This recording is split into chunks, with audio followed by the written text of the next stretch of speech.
Berdasarkan video ini, identitas kasus dan lokasi kejadian SMAN 52 Jakarta, Kecamatan Cilincing, Jakarta Utara. Kasus yang terjadi dugaan intoleransi agama dalam proses pemilihan ketua OSIS atau organisasi siswa intrasekolah. Kasus ini sempat mencuat secara nasional pada Oktober 2022 setelah sebuah rekaman suara bocor ke publik.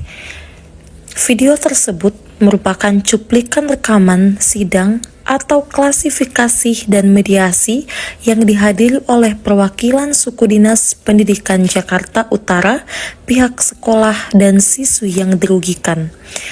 Dalam video tersebut, tampak wakil kepala sekolah bidang kesiswaan bernama Edi dan seorang staf kesiswaan bernama Irul diinterogasi karena terbukti melakukan tindakan diskriminatif dengan menyaring atau menjegal calon ketua OSIS yang beragama non-muslim dengan kalimat instruksi, pemilihan ketua OSIS non-muslim jangan dipilih. Di akhir video, oknum guru tersebut akhirnya mengakui kesalahannya dan meminta maaf secara terbuka karena belum menyadari dampak tindakan intoleransi yang dilakukannya. Sekolah negeri seharusnya menjadi laboratorium terkecil dalam mempraktikkan kebinekaan.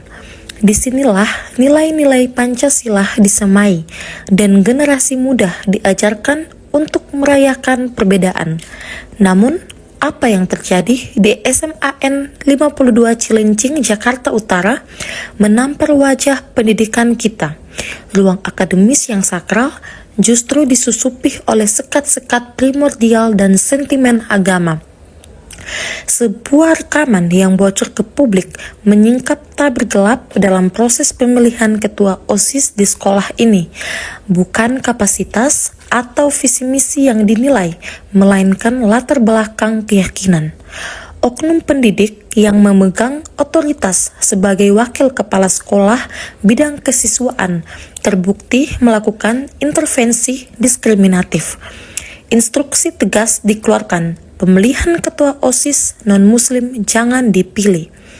Tindakan ini bukan sekedar pelanggaran etika profesional. Ini adalah pembunuhan karakter dan potensi kepemimpinan bagi siswa minoritas. Ketika ruang organisasi sekolah dipagari oleh tembok intoleransi, hak setara anak bangsa untuk memimpin telah direnggut di rumah mereka sendiri. Pengawasan dan saksi tegas permintaan maaf di atas kertas acap kali dinilai terlambat. Namun, pengawasan dan penegakan aturan tidak boleh ikut terlambat. Kehadiran Suku Dinas Pendidikan dan Inspektorat di ruang mediasi ini menegaskan satu hal. Intervensi eksternal mutlak diperlukan ketika sebuah institusi mulai kehilangan arah. Sanksi tegas berupa pencopotan jabatan bagi oknum pendidik yang terlibat diketuk sebagai sebuah konsekuensi. Ini bukan sekedar tentang menghukum individu, melainkan sebuah pesan pembatas yang jelas dari negara bahwa ruang kelas tidak boleh menjadi mimbar politik identitas. Kasus di SMAN 52 Jakarta adalah alarm keras bagi kita semua. Menjaga toleransi di lingkungan sekolah bukan sekedar tugas di atas kurikulum, melainkan komitmen moral yang harus dijaga dari ruang kepala sekolah hingga bangku siswa. Sebab, jika dari sekolah saja mereka sudah diajarkan untuk memisahkan diri, bagaimana mereka akan merawat Indonesia di masa depan? Tindakan ini bukan sekedar pelanggaran etika profesional. Ini adalah pembunuhan karakter dan potensi kepemimpinan bagi siswa minoritas. Ketika ruang organisasi sekolah dipagari oleh tembok intoleransi, hak setara anak bangsa untuk memimpin telah direnggut di rumah mereka sendiri. Kasus kedua terjadi di Aceh Singkil, sebuah kabupaten kecil di ujung barat Indonesia. kembali menjadi sorotan nasional karena persoalan rumah ibadah. Konflik yang sempat memanas pada tahun 2015 bukan sekedar benturan antar umat beragama, melainkan cerminan dari persoalan struktural, regulasi yang diskriminatif, kegagalan negara mengelola keberagaman, serta kurangnya perlindungan terhadap kelompok minoritas. Dari dua podcast yang diangkat oleh El-Bukhari Institute yang didukung oleh Yayasan Keadilan dan Perdamaian Indonesia, muncul narasi penting tentang peran pemuda lintas iman, celah dalam hukum, dan harapan atas lahirnya kebijakan baru yang lebih adil dan inklusif. Akar konflik bermula ketika aturan tidak mewakili keadilan pada Oktober 2015. Pecah kekerasan di Aceh Singkil akibat penolakan terhadap keberadaan gereja yang dianggap tidak memiliki izin mendirikan bangunan. Tragedi ini menyebabkan 1 korban jiwa dan pembakaran beberapa rumah ibadah. Namun di balik itu, ada tumpukan ketidakadilan yang berkepanjangan. Kevin Padang, aktivis pemuda lintas agama dari Pelita Singkil, menjelaskan bahwa konflik ini berpangkal dari regulasi diskriminatif. Kuanun Aceh nomor 4 tahun 2016 menetapkan syarat pendirian rumah ibadah yang lebih berat dibandingkan aturan nasional, yakni 140 jemaat dan 110 dukungan warga sekitar. Sementara peraturan bersama Menteri 2006 hanya mensyaratkan 90 jemaat dan 60 dukungan. Ketentuan ini tidak hanya kontekstual, tetapi juga membuka ruang manipulasi politik berbasis mayoritas-minoritas. Waktu itu gereja kami masih utuh, ini pintu gerejanya, terus yang podiumnya di sana tempat bagi pengurus gereja.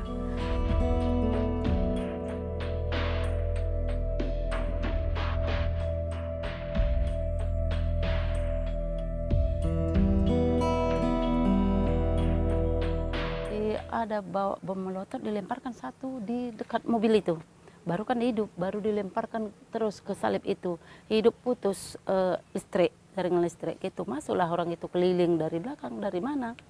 Selesai kebaktian jam 9, jam 10 para ormas datang dari simpang sana, jalan kaki semua. Nah, baru dihalau sama polisi. Lalu polisinya nggak bisa menghadang mereka. Aceh Singkil dihuni oleh sekitar 15.000 jiwa umat Kristen. Namun, sejak kesepakatan tahun 1979, hanya ada 6 gereja yang diakui secara legal. Padahal, pertumbuhan penduduk dan persebaran geografis masyarakat Kristen tidak lagi sesuai dengan batas-batas kesepakatan tersebut. Salah satu contoh nyata, sebuah desa yang dihuni oleh 78 warga Kristen dengan hanya 1 keluarga Muslim tetap diminta membongkar gerejanya karena tidak memiliki IMB. Ini menunjukkan betapa aturan tersebut tidak mempertimbangkan konteks lokal dan kebutuhan real masyarakat. Masalahnya bukan pada agama, tetapi pada sistem yang tidak mampu mengakomodasi keadilan, tegas Kevin.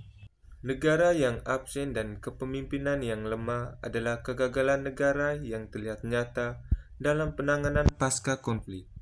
Tidak ada program trauma healing bagi korban, bahkan proses verifikasi IMB yang diajukan untuk 13 gereja sejak 2016 terus-menerus dibatalkan tanpa penjelasan. Hal ini memperkuat trauma kolektif dan memperpanjang ketegangan sosial yang seharusnya bisa diredakan dengan kebijakan berpihak pada keadilan. Itulah Bu, semua takut, sedih. Datanglah semua orang itu, bawa alat, membongkar apa itu gereja itu. Kenapa nggak sedih, Bu? Nggak ada lagi bekas kami tempat kami beribadah. Tapi ayat patandai mulo na kami saya salah ingat di episode lain di kata ni Tuhan ta asamat penguwe mendahi orang tua ta ibadah Kalau kita merayakan Natal, Mbak, kalau kami orang Kristen, ada satu pujian nyanyian di waktu Natal itu. Sunyi senyap malam kudus, bintangmu gemerlap. Itu nyanyikan pada malam hari, Mbak. Tapi kami tidak pernah menyanyikan selama hampir ini yang tahun kelima. Di sisi lain, Abdul Karim Munte, pakar hukum dan peneliti kebijakan publik dari Fakultas Hukum Universitas Indonesia atau FHUI, menyoroti bahwa kelemahan mendasar ada pada PBM nomor 8 dan 9 tahun 2006. Ketentuan jumlah jemaat dan dukungan warga dianggap tidak sesuai dengan konteks geografis Indonesia, terutama daerah terpencil seperti Aceh Singkil. PBM ini tidak mampu menjawab kompleksitas lokal dan justru dipakai untuk menghalangi hak konstitusional warga minoritas, ujar Abdul Karim. Memang sebenarnya kalau ibadah di gereja ini kendalanya banyak seperti hujan, nyamuk. Apalagi kalau lagi musim panas kan ini kan semua berdebu. Nanti anak-anak bilang, "Kak, banyak debu." Ya, gimana? Kita harus bisa lah mengapakan anak-anak. Ya mau kalau supaya nggak ada debu ya tenanglah, jangan digoyang-goyang kakinya. Itu memang jadi permasalahan. Dalam situasi serba sulit, secerca harapan datang dari inisiatif pemuda lintas iman yang membentuk Pelita Singkil pada tahun 2017. Kelompok ini aktif membangun ruang-ruang dialog antar komunitas dengan cara sederhana namun bermakna, yaitu silaturahmi antar kampung, diskusi lintas keyakinan, hingga kerja-kerja kolaboratif saat perayaan hari besar keagamaan. Meskipun minim dukungan dari pemerintah dan tanpa pendanaan memadai, Pelita Singkil berhasil menjadi jembatan sosial yang mengurangi ketegangan. Bahkan saat momen krusial seperti Pilkada 2018, inisiatif ini membuktikan bahwa pemuda bisa menjadi agen perdamaian.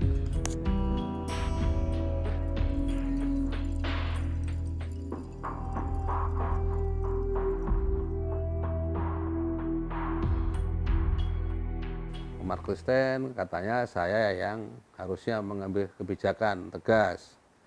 Umat Islam juga seperti itu. Nah, saya mau pakai yang mana? Saya mau pakai yang Kristen atau yang Islam sekarang? Saya mau tegas, ikuti aturan saja. Kalau kan semua cukupi berkasnya, itu yang benar. Di luar itu saya tidak punya kontak dan tidak punya semacam solusi.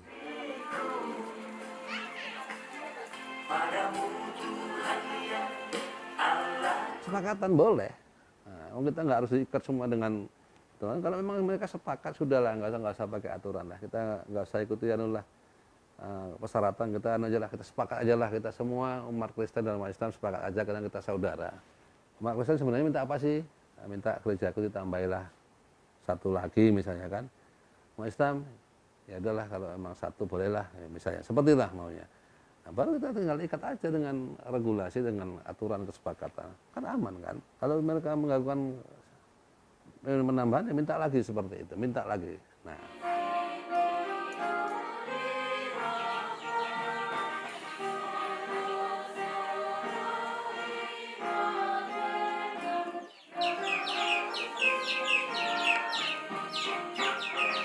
Ini adalah bagian dari politik. Dan ini sengaja dibungkus dan sengaja tidak diselesaikan. Baik dari pihak manapun yang bersangkutan dalam hal itu. Baik dari negara, pemerintah, ataupun dari elit. Mudah-mudahan aja feeling saya salah. Kalau ini tidak terselesaikan dalam batas waktu tahun 2020, ini akan jadi gorengan politik lagi.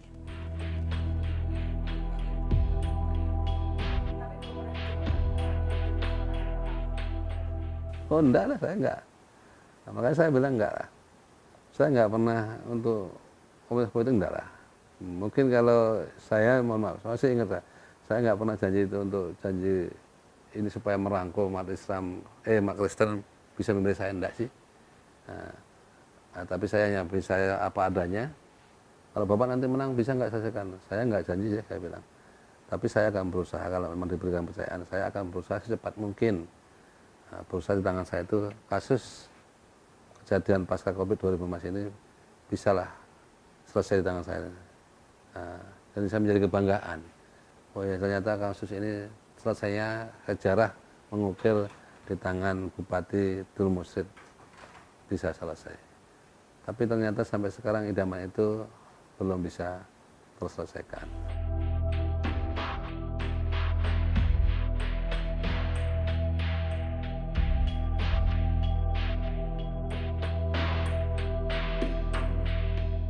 Jamaahnya cukup, pendukungnya yang mendirikan dukungan itu nggak cukup, berarti kan kurang. Tidak boleh umat Kristen Protestan itu yang memberikan dukungan sendiri, karena dia yang berjamaah di situ. Tapi harus dari umat yang lain. Contoh misalnya kalau ada agama lain, Kristen Katolik, ya mereka yang memberikan dukungan, dan umat Islam itu sendiri. Setiap saat kita umbarkan keadilan sosial bagi seluruh rakyat Indonesia, tapi khususnya bagi rakyat yang beragama Kristen di Aceh Singkil, itu nggak pernah ada. Dalam situasi serba sulit, secerca harapan datang dari inisiatif pemuda lintas iman yang membentuk Pelita Singkil pada tahun 2017. Kelompok ini aktif membangun ruang-ruang dialog antar komunitas dengan cara sederhana namun bermakna, yaitu silaturahmi antar kampung, diskusi lintas keyakinan, hingga kerja-kerja kolaboratif saat perayaan hari besar keagamaan. Meskipun minim dukungan dari pemerintah dan tanpa pendanaan memadai, Pelita Singkil berhasil menjadi jembatan sosial yang mengurangi ketegangan. Bahkan saat momen krusial seperti Pilkada 2018, inisiatif ini membuktikan bahwa pemuda bisa menjadi agen perdamaian asalkan diberikan ruang dan dukungan. Konflik di Aceh Singkil seharusnya menjadi pengingat bahwa moderasi beragama tidak bisa hanya jadi slogan. Ia harus diwujudkan dalam kebijakan konkret yang menjamin ruang ibadah bagi semua, tanpa kecuali.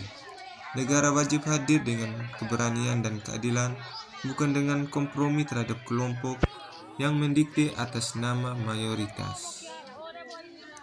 Inisiatif seperti Pelita Singkil menunjukkan bahwa rekonsiliasi bisa dimulai dari bawah dan ruang-ruang kecil perjumpaan dan percakapan setara antar warga. Namun, rekonsiliasi akar rumput tidak akan cukup tanpa dukungan struktural dari negara. Regulasi yang adil, pemimpin yang berpihak, dan sistem hukum yang menjamin perlindungan terhadap minoritas. Konflik rumah ibadah bukan soal siapa yang mayoritas atau minoritas, tetapi tentang keadilan kepemimpinan dan keberanian negara mengelola keberagaman.